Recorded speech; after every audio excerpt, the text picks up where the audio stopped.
got in the lab, did enough research to come back and show that, you know, I can't play this matchup. I am a top player. After something like that happens in bracket, he probably, like, matchup-wise, I don't know if he was expecting to lose to a Mega Man, but that puts the fire under your belly, and then you're just like, okay, I'm going to learn this matchup. I'm not going to lose again. I shouldn't have lost the first time. And he's going Sheik. Sheik. Oh, yeah, Kameme does have a Sheik now. He's been working on Sheik because Mega Man can't handle all of the matchups because he has, you know, he's pretty much even and across the board, but some matchups he just makes a lot of sense. At that top level, you do have to start picking up characters to cover all your bad matchups. But right into this game 1, and they're going to Town and City. Oh, so much been done. Interesting option. I almost thought Kameme was going to, but this is Sheik. This man does practice his character. Interesting matchup. We were all probably expecting that Mega Man to come out. Now we're seeing the Sheik. Yeah, he knows his ranges, and as we can see right there, those perfect pivots coming out. One very, you know, like, versed in technical play. Yeah, I can see he's not making too many aggressive moves, but JK's still in his face, putting on so much damage with just the slightest conversion.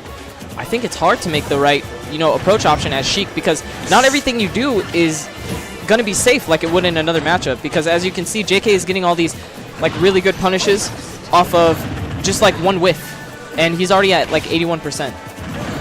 Okay, he gets up in the witch twist. Side B, side B. Okay, not going to finish him off just yet, but you know, each time JK wins in neutral, he's getting so much damage, and Kameme has to be careful. He cannot make any mistakes. JK's going to capitalize. Here we go. Another witch twist. I'm liking the way that Kameme is using his vanishes too at the ledge. It's very sneaky. He's not going straight horizontal. He's just snapping to the ledge, which has a back air, sealing it out. Only 48%. Only 48%. No. Yeah, it's perfect.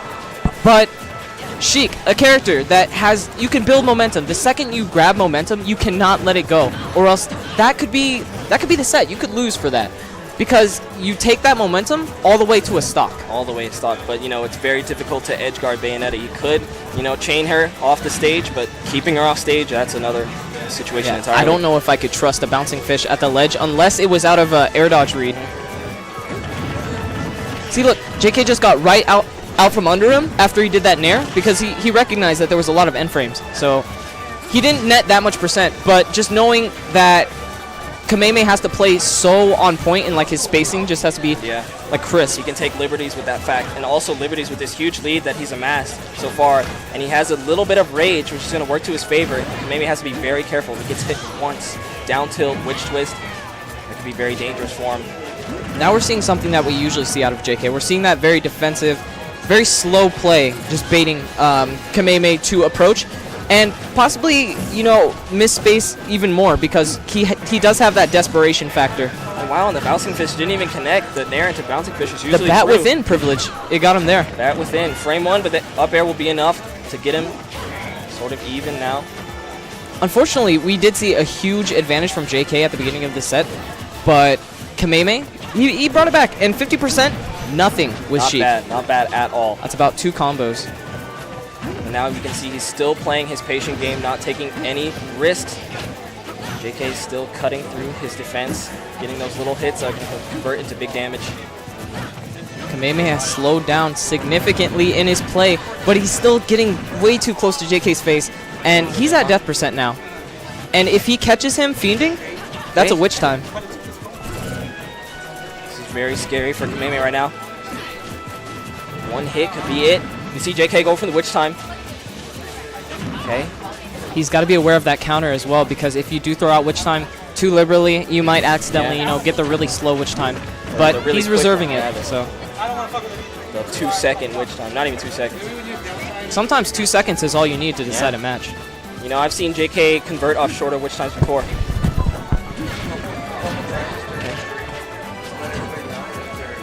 All right, very close, the grab. You see Kameme looking for the bouncing fish. JK is going to get back to the ledge. Not much trouble. He's just keeping him away. Needles doesn't want to get close to him. And he's slowly bringing it back. Now, this is a very even game. Both players could die very quickly. Now one hit on each end. Yeah. I feel like Bayonetta is going to have a little bit of an easier time, though, finding that kill. I don't know. Kameme's making it look hard. Going for the air dodge read with that vanish. Not going to get it. Interesting how safe it was, even though it's such a laggy option. Indeed.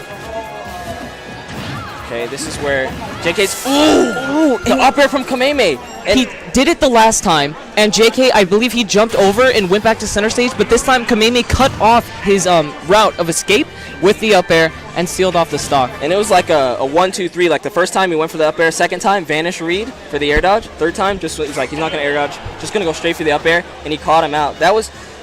It's weird to see how like you think Bayonetta has such great killing power, but then once the percents get higher, you know those combos start to not connect.